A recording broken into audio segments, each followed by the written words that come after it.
over the internet, over the network, looping someone's just conversation, like landline communication and mobile phone, email, instant messages, don't know. Many kinds of communication can be eavesdropped, because people just want to know what you're sending through your network. And it's very well known that people in universities use it, in corporations use it, in internet cafes, home networks. Many people is using this drop, is leaving their networks. So you should never trust the network you are using. We all, in Brazil, I don't know here, but in Brazil it's legal if your corporation that you're working to, if they drop your communication and check the emails you're receiving, it's there. They can do it, and they can even fire you if you're not changing emails related to the corporation, One important aspect of dropping is the Echelon. The Echelon is a military facility supposed to track all information to sleep over databases on some patterns. It's an international dropping system involving USA, UK, Canada, and many other countries. And they have many stations and where they route your data through to capture it and to analyze it and to profile you. So through the if you are talking to a friend and you just say the word that's wrong, something they were checking you, and your phone call is stored in level that's a dangerous phone call, and so maybe the CIA will look for you. Well, for happening is not a great deal, Much before hacking exists, we all know that wiretapping was true. We all can read a lot about it at the hacker crackdown. Everyone knows that mobile phones also have been hacked, but it's much more sophisticated and much more expensive to do. But in CCC we had the GSM concerns people trying to break into GSM, and it's not. Many people said that it's all possible now, and if it's dropping void, it's also possible. I don't know who of you have been in contact with tools, but we had tools that simply tracks the conversations and changes it to a wave format, to an MP3 format, so you can hear to the conversation then. So about VoIP dropping, it's very sophisticated yet. Full traffic analysis is a great job.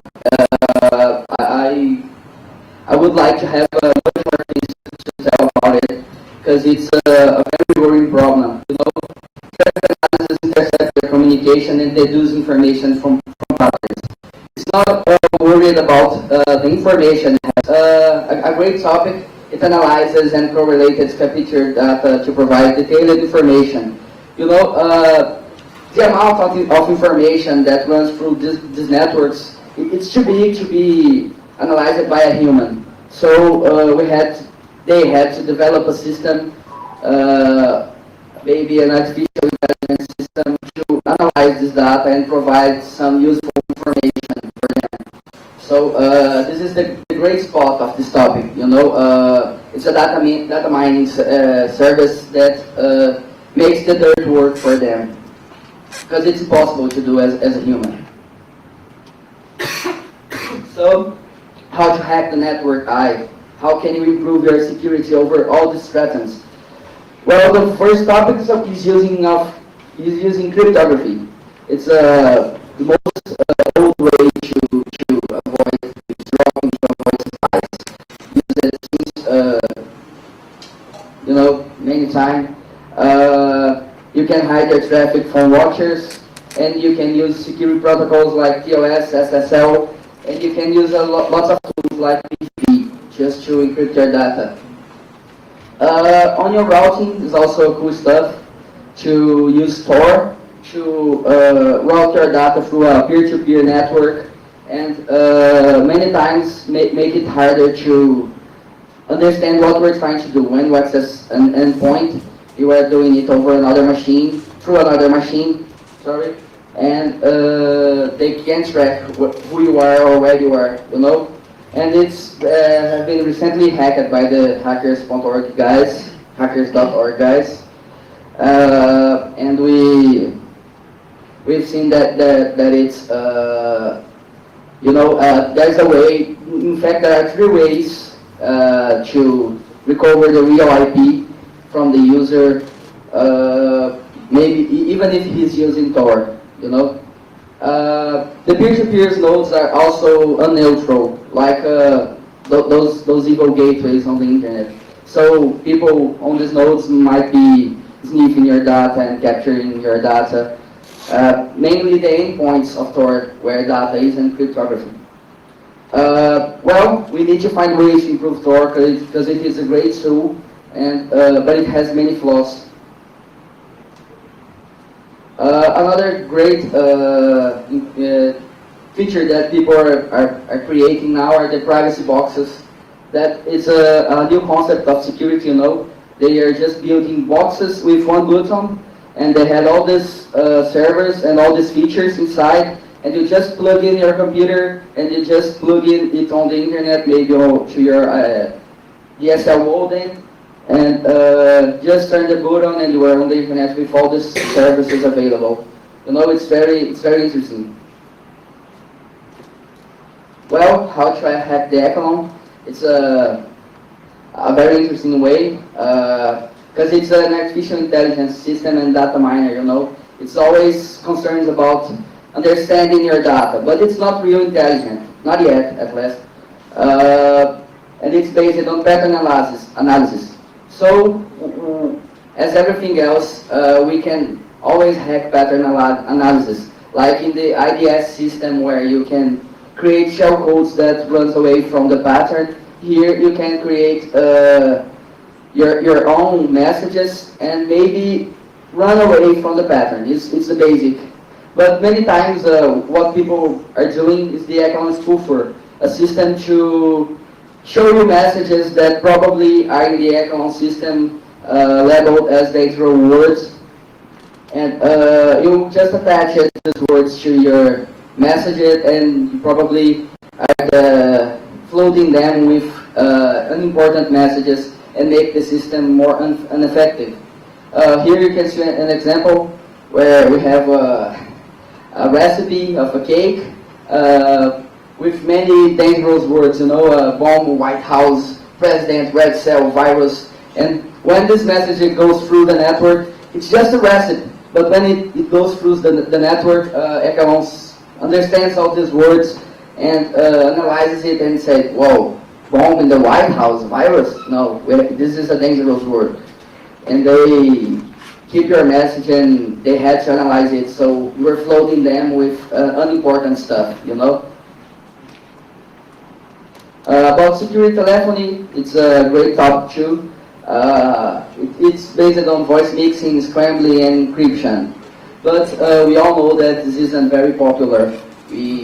Most of us in Brazil at least, we don't use cryptographic telephones.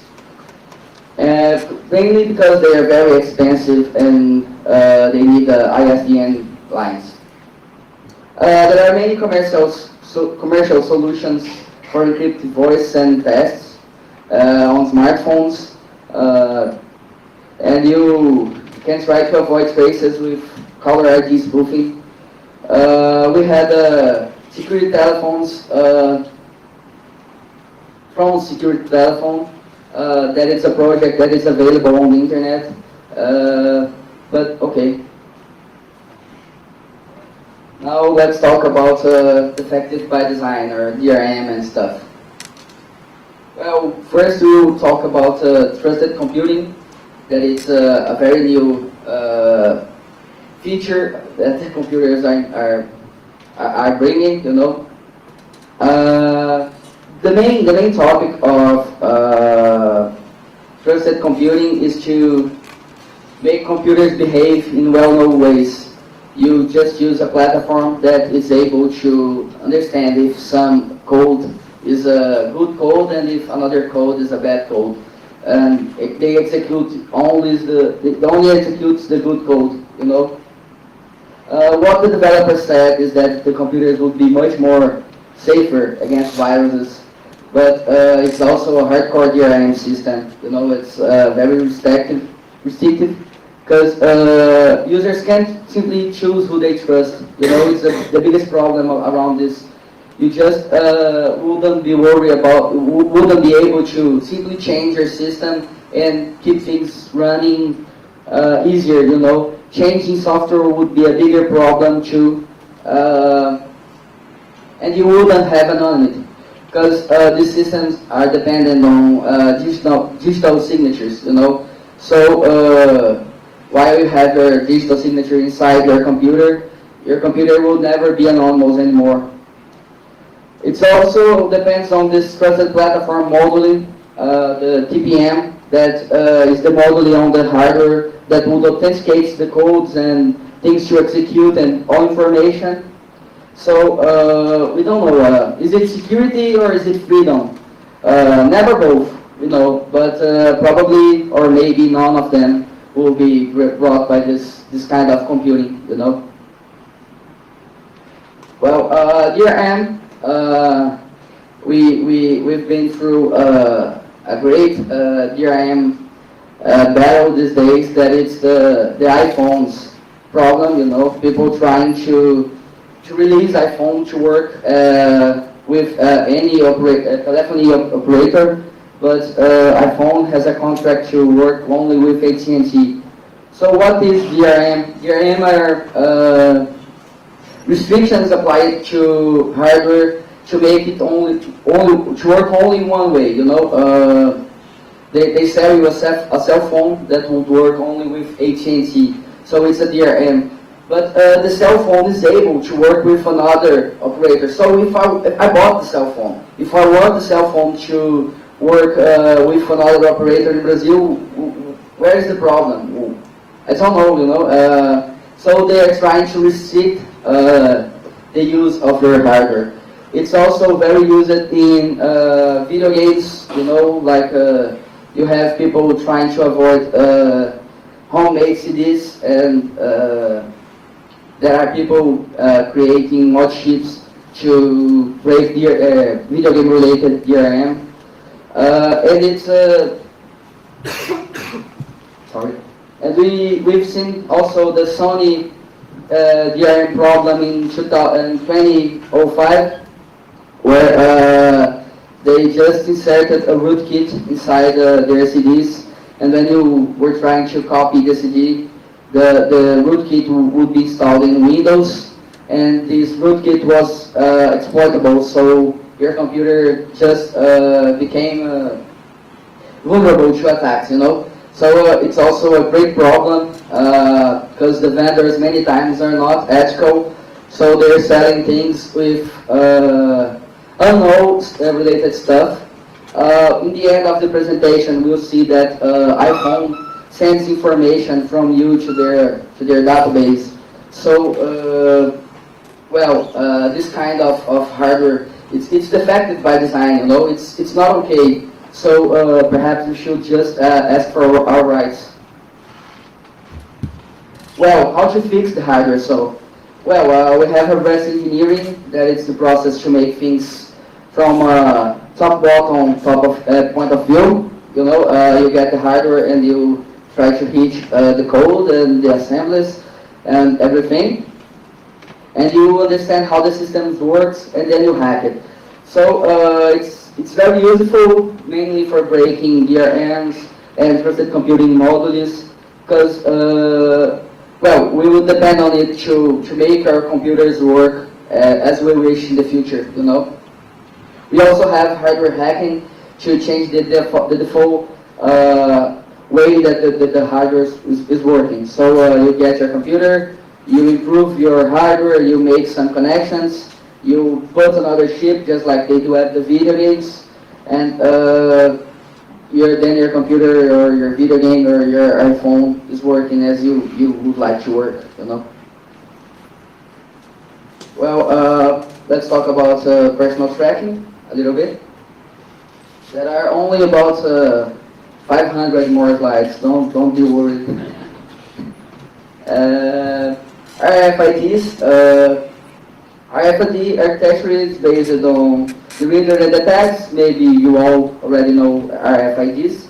You have little tags that you attach to something, and you have readers that you expose in some place, and when people crosses, it's written, so they capture information.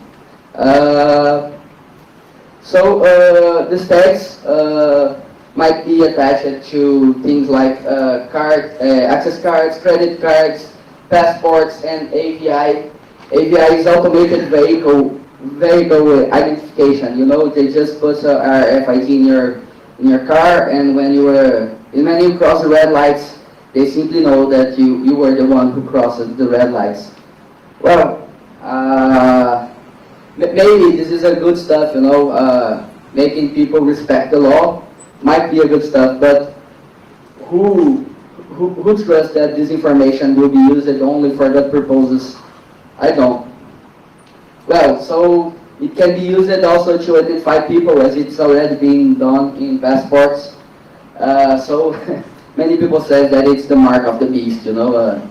Will you accept the number? Well, so enables full-time tracking. It's a big problem, I guess.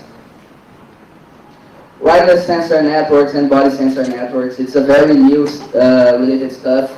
Mainly, it's not being very widely used in commercial purposes yet, because it's in development in universities. Wireless sensor networks, you just dispose the sensor nodes, and they keep a wireless network through them, and they just send all this information to a sensor node that generate all the relatories and everything that people need, you know. The U.S. Army is developing wireless sensor networks to be used on the war field, you know, which is called smart dust, to dispose on the war field and capture information from the enemy if he's trying to come, if he's transporting some kind of equipment. And in a much dangerous approach, I guess, there is the body sensor networks that are sensors that you dispose over your body to control your functions, to, you know, to watch if you are okay, but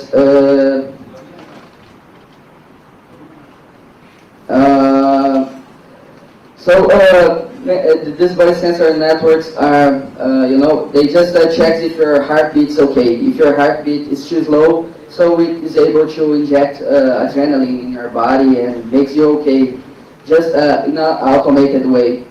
But it's a problem, no? Because all these technologies are still too new, too full of bugs. In Brazil, we have a group developing a system to watch the heartbeat through a cell phone, you know, using the cell phone to communicate with your doctor. Until then, I don't see any problem, but the problem is that they pretend in future to use it to make self-medication. And this is, they have no worry, they have no concern about security, about cryptography in the systems.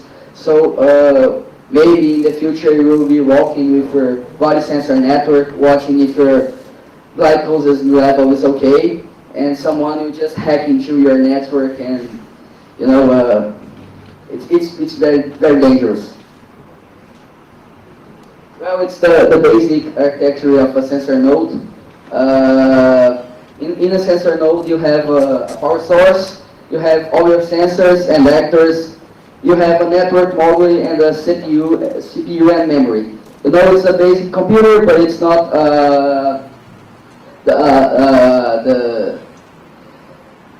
Well, it's hardware architecture, you know, because probably they're using microcontrollers, not processors. So, well, next. So, now let's talk about how to hide yourself from this kind of new techie. Lots of RFIDs have well-known hacks. You have many books about RFIDs, you know, teaching how to hack it. You have many documents over the internet teaching many techniques to pass through RFID, and we all know that it isn't secure, you know. Who trusts that if all the cars, they all have an RFID, so who trusts that maybe you won't change your RFID and put Julio's RFID in your car and cross all the red lights, and then he will have a lot of taxes to pay. You know, it's another problem. Radio frequencies can be very, very easily jammed. We all know this. They can be easily read. The text and reader communication can be intercepted, and the manipulation allows spoofing, replace, jamming. We have many problems through these topics. Many solutions too. You know, people are developing many solutions, but at least in Brazilian RFIDs, at least in my town, people don't have this worry yet.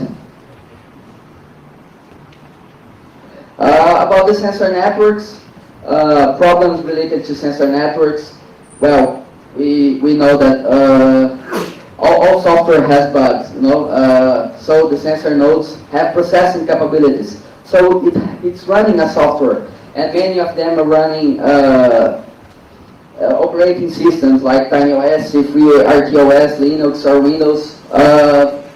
And we all know, as I said, that software has flaws. So just get your shellcode to a very exotic microcontroller and go to exploit it, you know. The analog sensors can also be easily deceived, you know. If you have a heat sensor, so you can get your lighter and go to the sensor, and then you are cheating the system, you know. You can remove the power supply easily too. It's very easy to identify where are the batteries, so we can go there and remove them. So the network models, as their communication through radio frequency, they are susceptible to manipulation attacks like spoofing, replay, and denial of service. So this is not secure already. Now about profiling. Come on. Well, first let's talk about Google over the internet. Yeah. Google stores data about your search, and it's not a great news. We all know it. Google's all your Gmail emails, and it's not a new. We all know it. And Google is always tracking your steps over the internet. So would Google be the next big brother, the new big brother? Why has to keep so much data about its users, you know? And it's always it's also a tool that you can use to research about someone else. If you go to the Google and you just type someone else's names, you will retrieve much information about him probably. We also have another new problem that are the social networks, where people are exposing themselves, not worried, not concerned about security, about the importance of hiding much information about their lives, where we can find tons of personal information exposed, you know. And it's very used in social engineering attacks. You can use it to retrieve information and to maybe guess passwords and tons of stuff, you know. Well, the main process of building someone's profile, it depends on something or on the data mining process. The data mining process is a artificial intelligence based method to correlate all information you have about someone and try to understand some patterns, you know. When you go to the mall or to the supermarket and you're buying beer, many people's many people like to have beer and eat some nuts or no, but this is a pattern. So when you are going to pay your bill, the machine, you pass your shoppings there, and they just understand that you are buying beer with nuts, and someone else does it, and they just buy beer with nuts. And so why not you dispose in the supermarket beer and the nuts side by side in the shelves? This way they can sell much more beer and much more nuts.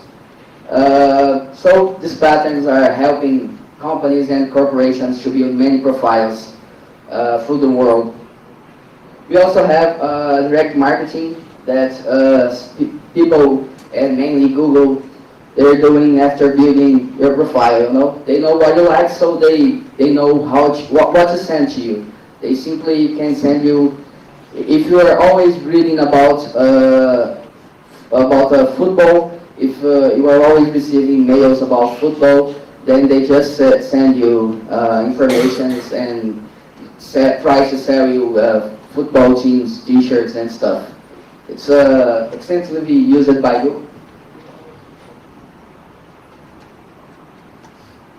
So, are we playing hide and seek with Google? We all know that free mail providers and ISPs are not neutral. They never trust, you should never trust their privacy. In Brazil, we had a discussion that Gmail, in its license, in its term of agreement, it's exposed that they will own your mail and that they can do everything they want with your mails. So, well, at least they're being honest, because I really think that any other free email provider will do the same, and I have no doubt about it.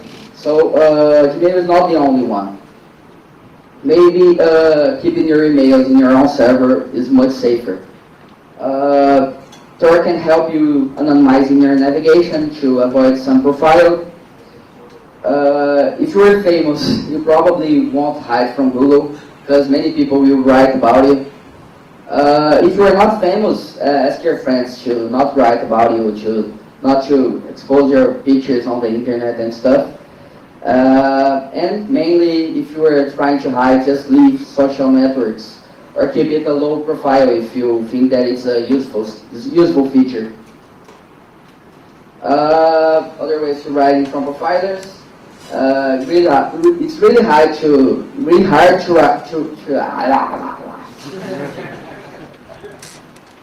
it's really hard to run away from behavior patterns, because well, you like beer and you like nuts, so you want to buy beer and you want to buy nuts.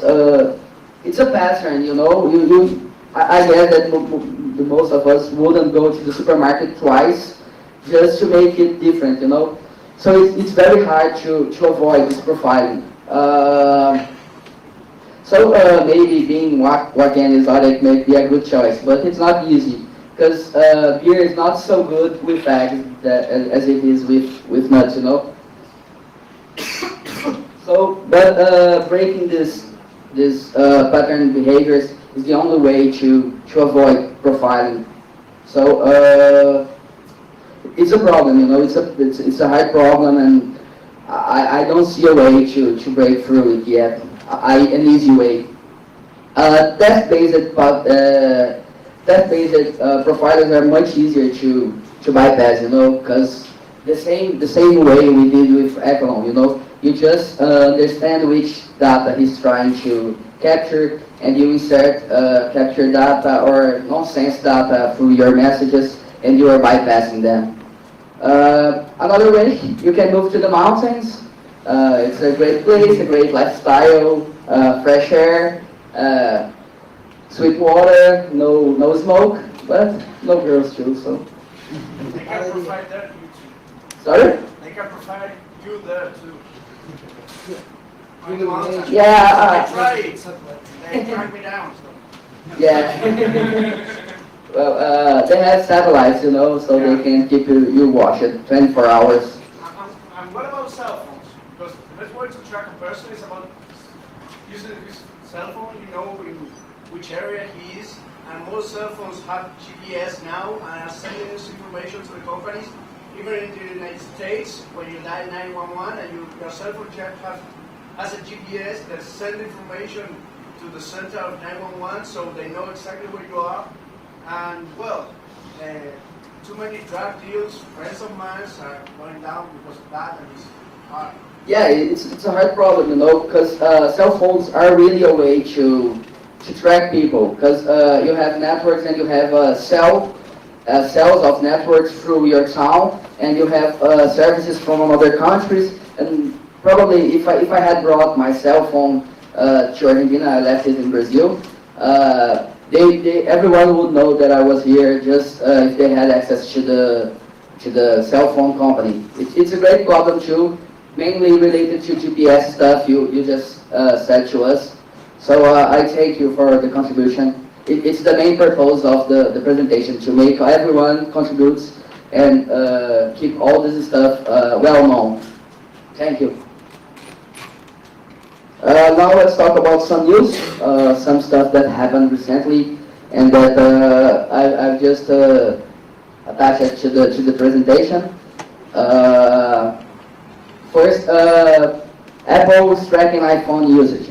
Well, they found in the code of these two apps in the iPhone, you know, stocks and weather, they found that your email, that is identification number in the cell phone, it's being sent through the internet to the Apple services. So in this way, Apple can know which application you are using, the IP address you're using. Consequently, they can know where you are just by the IP. So they can track all their customers around the world. If you go to Brazil and you use a weather application, they will know that you are probably through a 200 IP, and they will know that you are in Brazil. It's a way to track you out, you know. But this interesting thing that I just realized is that when he was talking, he said about the telephone operators tracking people, you know, because you have your cell phone, and when you go to Brazil, the cell phone operator knows that you are there. In this case, Apple knows that you are there, and Apple is not a cell phone operator, it's just a vendor from a cell phone, you know. So this is probably why they would like to do it, because they don't have access to AT&T's and other cell phones databases. Another important notice recent is that Hashmail is contributing with police investigations. And Hashmail always said that their messages were encrypted and they will never cooperate with police and stuff, you know. Hashmail claims to offer available email as it uses BGP encryption technology. However, it seems the Canadian company has been divulging case to the American authorities. So, you know, it's about what I said about the free mail providers. You just can't trust them. Hashmail always said that they were private, that they would never give your keys away, but now this is what we have. Hashmail is cooperating with police and with government, so it's not safe too. Well, let's finish. I guess you were expecting for this moment, hardly. Buy yourself a rifle, encrypt your data, and prepare for revolution. You know? Very nice. Sometimes being paranoid can be healthy. We all know that living as a paranoid is very hard, you know. It's not only hard, but it's just unfit, you know. You can't live as a paranoid, very paranoid, you know. You just can't go to the mountains. As he said, it's probably impossible to be hidden there too. But it can be healthy sometimes, you know. Sometimes hiding your data, encrypting your messages might be useful stuff. You know, I'm sorry to say about it, but it's something I need to say. When my friend's laptop was stolen yesterday, if he had many confidential data in his laptop, if it were encrypted, what would he do? You know, all his data would be exposed to we don't know who. So it can be healthy. It's a proof that it can be healthy. Encrypt everything you consider classified as your communication. Here are some tools you can use to encrypt your data, like PGP, mainly for emails. You can use SYNC OTR for instant messaging, SSL IRC, connecting through encrypted IRC to communicate, SIRP for relay chat. You can use VoIP through VPN. You can use encryptors for smartphones. You can use some tools like TrueCrypt and PGP disk to encrypt your files. And never forget to wipe them when you don't need them anymore. Well, here's some nice stuff related. Recently, I think that this hack was too cool. The hack from Axis Camera. They just hacked the Axis Camera. Sorry.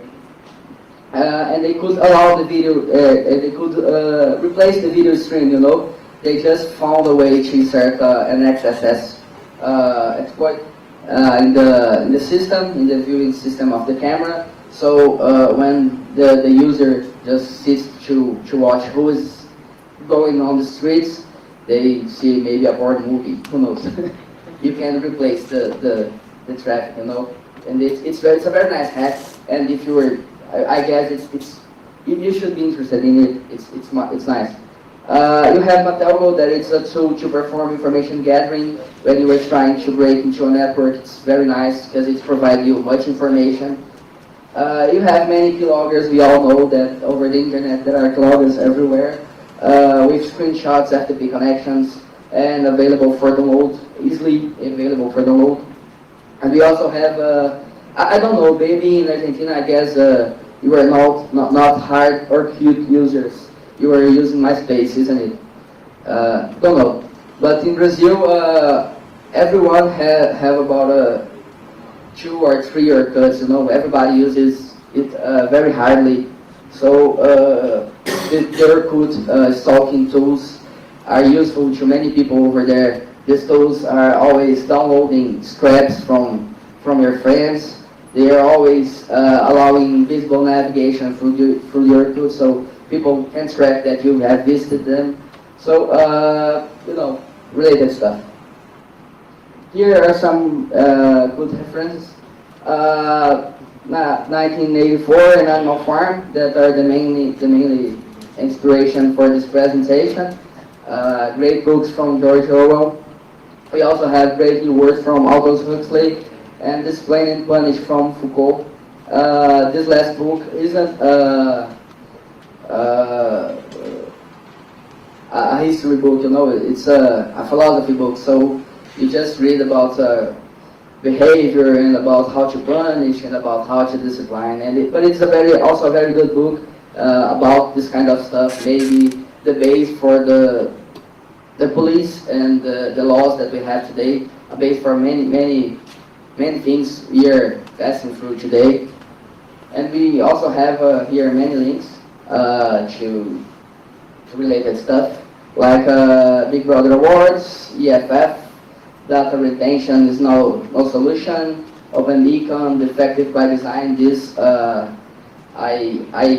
like a lot this website. They had many cool videos that should be watched. Maybe, who knows, in a coffee break we can just show the movies to you. Very nice. You should go there. Research from Ekoparty, and here's the Transcriptophone thesis in German, but it's about cryptophone, you know, building your own cryptographed telephone. So might be nice. Some news and duplicensar.net. So our thanks. These thanks are mine and Julio's. Even he's not being here.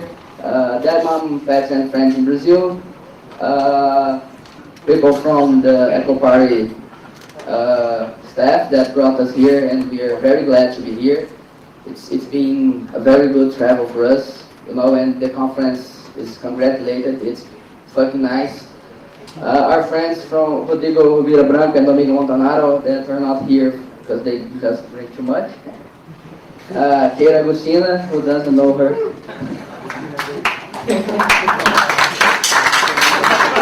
Nice. Well, happy and concerned guys in Brazil, RFDS and Godfault.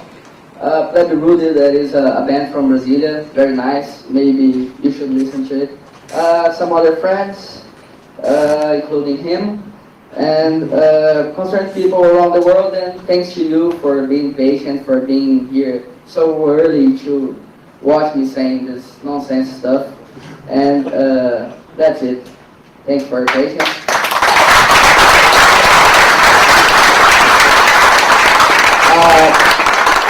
I would like to know if somebody wants to make a compliment, just say something, just with us, or make a question. It would be nice.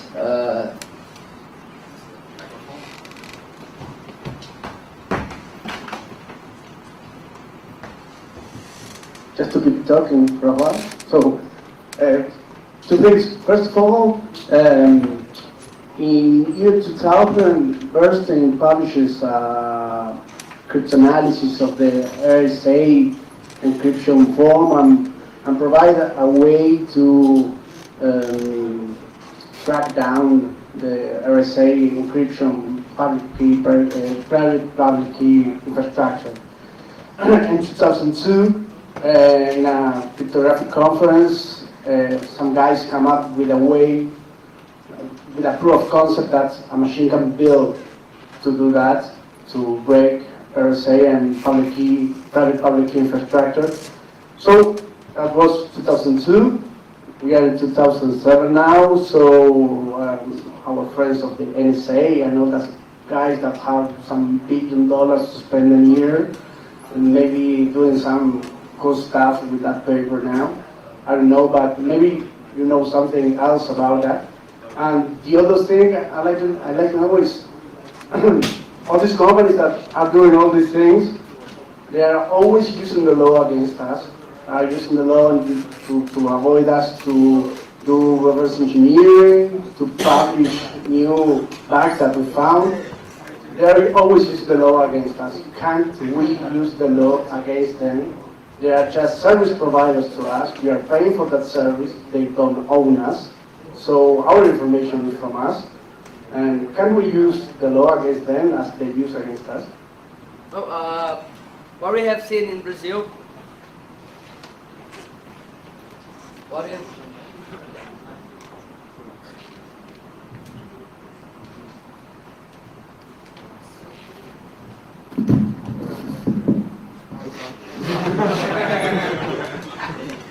well, in Brazil we've seen that corporates and the government, they are very, they're really together in this field, and we, the consumers, we have not much power and not many things to do. In Brazil, we are really suffering a lot with traffic shaping, and many people were trying to use the law against the companies, the ISPs, but things are not working because these companies that are making the traffic shaping, they are the same company that then will sponsor the public candidature of someone who wants to be a mayor or something. So because of this way of this purpose of government of system, these things are not working in Brazil. I don't know how it is in Argentina, if the laws are working here. But we have many problems with this in Brazil, we've been using the laws against companies. Sometimes it works, because sometimes, you can find a breach, or maybe the company is not very well related, or maybe the media is playing hard and helping to make something. But in most cases, things are not working. We are suffering a lot with traffic shaping, mainly. but we can't simply find a solution. We can't go to the judge and make them just release our broadband, you know. About the RSA cryptography, I don't know much more about what you said, you know. I just am worried because it's the pattern, you know. It's what being used today to make encryption through all systems, through all banks, and you know, it's the safe way, they said. But if it was broken in 2002, 2002, yeah, probably it's already broken here. What I've written is that they're using a mathematic way called hidden process of Markov to make this guess of keys in the SSH protocols. You know, they are using it that it's mathematics methods applied to computing to capture information and try to find it easier. So I would bet that a big company already had broken RSA and have many ways to break through it and to read your data and clear test. It's a problem. Someone else?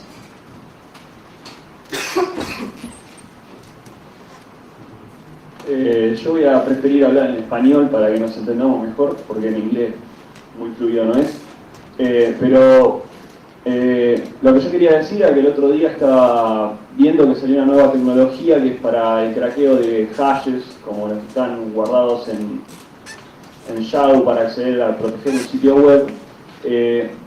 Y utilizando tarjetas NVIDIA o ATI de procesamiento gráfico pueden acelerar la generación de hashes usando procesamiento paralelo SIM, o sea, una sola instrucción para múltiples datos, y eso produce aceleraciones como de 50 veces la velocidad en el proceso del craqueado de los hashes.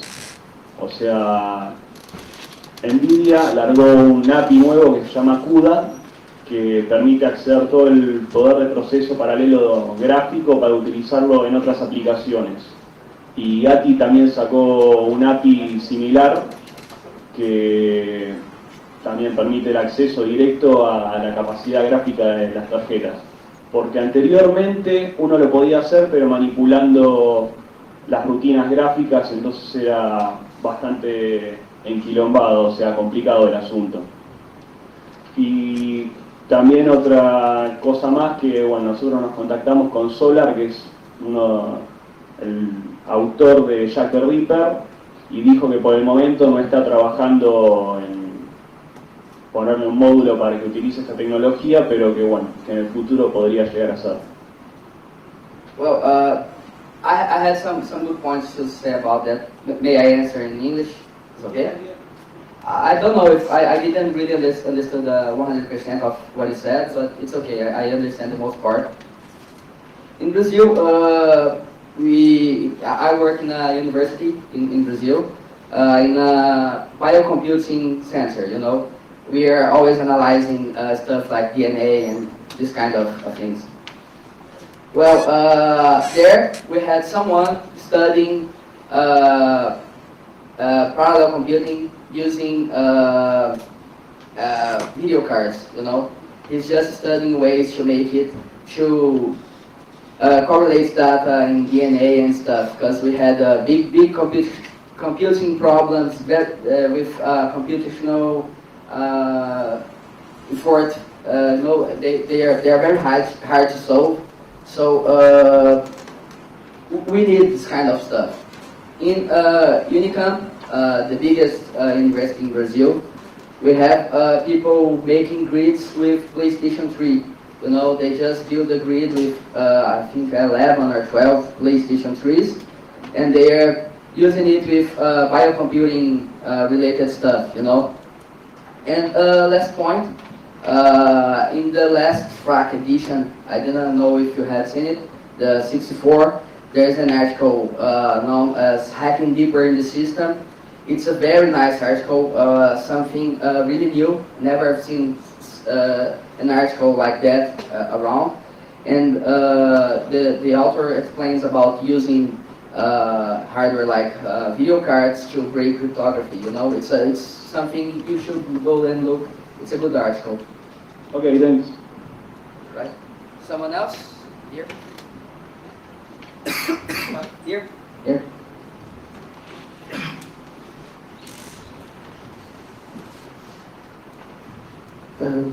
Well, last night or before, the night before, I was reading about the new firmware that Apple and AT&T released for iPhones that crashed them. What do you think about locking the firmware so it can be accessed from the network? Sorry, what I think about locking? The firmware itself so it can be updated from the network. Oh, you said about Apple. I didn't understand. Let me see if I understood. You said about Apple enabling users to make updates after they open their iPhones, their iPhones. Alguém desbloqueou o iPhone. Tipo, Não pode mais fazer update. quando fez o update, estragou o Ah, sim, sim. Yeah. Thank you. I'm sorry. Well, you know, many people who didn't open their iPhones also had problems with this too. So you know, it's they're trying to improve their DRM system to make the iPhones maybe more secure or maybe more a dummy iPhone who can make everything. But I think it's wrong, you know. I don't agree with DRM. I don't agree with people trying to break what you can do with your hardware. You know, it's all about freedom, and I think that hacking is about freedom. And I don't know, I just think it's wrong. It's my opinion. I think that they should have done it. And I really think that it's really nice that people who hadn't made the iPhone crack, that they had problems too, because this was a way to maybe Apple be a little bit more concerned about these people, you know. I just don't think that it was nice for the people, but to maybe give a lesson to Apple, and don't know, you know, they had problems with this too. So I think it's nice. I don't agree with this kind of behavior, and I think it's very wrong. Something else you? Yes, and what about the full implemented IP system on mobile phones? What about? Full IP implementation on mobile phones. IP implementation is using 802.11 in Wi-Fi networks. I don't know. I think it's really nice. I would like to have one, you know. But well, I don't know. I never have seen if the implementation of the IP phones, if it has some kind of identification with your number, cell phone numbers like PIN and stuff, you know. But I really think that it's nice. I think that it will be many ways to track you, you know. They will do it in a way that they can track you as they are doing everything. Everything is being trackable today. But I really enjoy the idea of mobile computing, you know, and ubiquitous computing, using computer everywhere. And but I think that there are many things you should be worried about. I don't have a phone. I never have been using it. I don't know which are the backgrounds behind it, so I just don't know if it's safe or it's not safe. But it's something that should be analyzed, and people. I think that people around the world will make it as they are making with iPhone, and they have seen it they have seen the problem in the two softwares, stocks and weather, and I think that's it. Want to say something more? Someone else? So that's it. Thank you.